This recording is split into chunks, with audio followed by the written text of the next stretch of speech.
I definitely wasn't welcomed into this town for years. When did you come here? 2013. Yeah. I mean, I was the evil guy that wasn't country, that, you know, everything that people scream at everyone about for country music. And it wasn't for 4 or 5 years until I started to be kind of embraced here. Nashville needed that, though.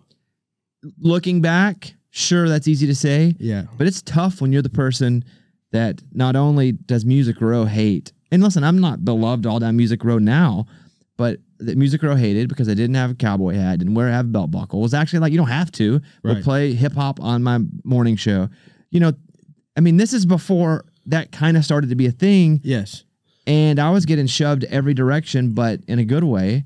And, you know, magazine articles were being written about me in the industry about how I was, you know, the worst thing to happen to the format. It's just funny how cyclical things are, because it happens with artists now too. Yes. But it was tough for years and years for me now. And then they started to clone other shows like mine. And then you start to go, okay, now it's working. I told you guys it would work. Yeah. But, you know, that's where we are now. And now I just stay sleepy. Yeah. Well, you work a lot. And I don't know if you know about me. I grew up here in Nashville and on all different genres of music. And like, I'm a hip hop head. Rap was actually my first genre.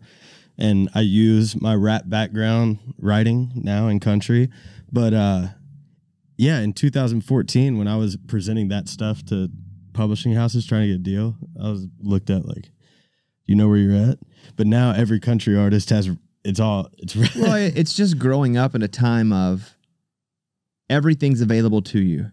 Meaning, as you grew up as a kid, I grew up as a kid, I'm a little older than you, but I had Napster.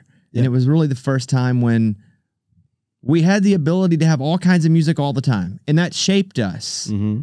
We talked about that a lot here, actually. Yes. The diversity that people are able to fill in their portfolio of music that they choose to listen to because of the internet. And 10 years before that, that wasn't the case. And those were the people, the 10 years, the 20 years before that were the people that were making the decisions. The gatekeepers. Right? And so the gatekeepers at the time, there wasn't the ability to go, hey, I've been formed and shaped by all of these different things. Because they weren't, and they didn't, and anything that wasn't like them, they weren't comfortable with. Right. It just took that generational fall to where now the guys that are running it, we're also shaped by the internet. And so you're seeing the allowance of people that have those influences. Yes. Yeah, I love it. It definitely makes creating, for me, I got a bigger field to play in. And like, I'm trying to think, like Sam Hunt obviously had a moment to break through with 808s and all that. I love getting to write traps, and the Morgan stuff too. Like, it's rap beats and we just throw country melodies over it. And then now it's country music. Man, when Sam started, I hadn't seen, because I mean, that was 15 maybe. I'm terrible with the years, but I'm 15. That is right, for Montevello or whatever. Yeah. When Sam started, and you know, I remember Sam playing, what's the video game place here with two names? Dick and Tracy's, Ron and John's. Dave and Buster's. Dave and Buster's, there you go. Nice. So I remember Sam playing that, and 3 months later he exploded, and half of everything I was seeing was he's the worst thing to happen to country music, and the other half was the opposite of that. It's the greatest thing I've ever heard. Yes. But you got to have those. I did a TikTok pretty recently, because the most annoying thing to me, I mean, the most annoying thing, it's the people that go, well, that ain't country. Yeah, right. I mean, it's the dumbest thing to me too, because as you look back generationally, I consider myself, you know, someone who has studied country music, because I grew up, my grandmother was massive in the 50s and 60s country, because she adopted me for a long time, and it was really the only musical influence I had forever. Mm-hmm. And so I love to read a lot about country music and where it came from, and I did this TikTok about that, where there were certain things like the drums. That's not country. And they were getting the Sam Hunt treatment. The drums. They weren't allowed on the Opry stage. Yeah. And then you could just simplify it. And the argument that I get into when I get into that ain't country, just the most country person ever, Garth Brooks, who I'm lucky enough now to have a relationship with. Mm-hmm. Like, as a kid, Garth Brooks was the freaking man. It's Garth, yeah. I mean, it's the biggest and baddest dude in music. And I would talk to Garth privately, and I would go, you know, they're doing this stuff to Sam, they're doing this stuff to insert 9 or 10 other artists here. He was like, man, they did this to me. He said, not only, you know, did I come to town and, you know, I was saying I was influenced by Journey and Styx. He goes, first of all, you weren't supposed to say you were influenced by things that weren't country. Right. Secondly, I was doing a stage show like Kiss. Yeah. He said, people kept telling me I'm not country. You know, Marty Stewart and Travis Tritt did a tour in the 90s. It was like the No Hats tour. They didn't wear cowboy hat. That was sacrilegious to this town. Yeah. So my only point with all of that is whenever you hear somebody say that ain't country, like that ain't a smart person.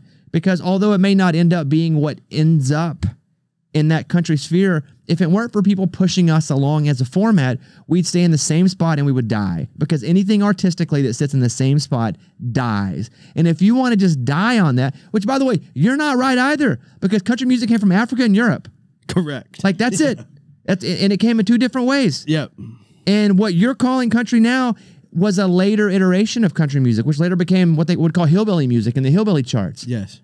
Anyway, as you can see, I'm very passionate about the idiots that go, that ain't country. I agree. I am too. I mean, I've never even gotten to articulate it that well before because it's usually just like, well, I don't care. I'm still writing it. Well, but, but it's such a good point because it is even Hank Jr. Now it's like, if it ain't Hank, it ain't Dank. But it's like Hank Jr. was bullshit to people when he started. He was, and people were like, this attitude, his was attitude. His attitude is not country until he was so big.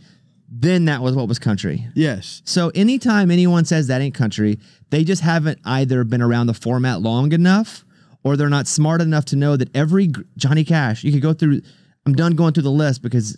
Yeah, no, everybody. Yes, everyone. Literally everyone that's ever, yes. Every monumental artist has pushed the envelope. That you have to. Yeah. And I'm proud they do. And sometimes you get pushed in wrong directions and it turns out, hey, that wasn't what country ended up being. Yeah. But we need things to stretch it in different directions. Yes. Yeah, I mean, like, yeah, big moments, if they don't end up changing the genre forever, they do in a way, but like the Trojan horse of because, you know, Exhibit A knocks down the wall and then there's a whole new yard to play in for the rest of them. Dare I say Bro Country Bro Country was country music. And now it's not like just a band being Bro Country. It's what we sing about a lot now. That is true. It's tough for those guys to get out of that label now too. And it's not the best label. It sucks. Yeah, because I have some friends that are considered that. Yes, and we all have those friends, and they hate it, and they try every freaking thing possible. But then they still put a couple of them on the record, just to keep. We got to keep the fans. I'm not Bro Country, but I put like 2 songs that still are, instead of like 13. So, yeah. But for me, that's been a big part of my Nashville journey. Is that now I just don't care. Yeah, that's a safe way to be. Just being earnest. Just being earnest. Just being earnest. Just being earnest.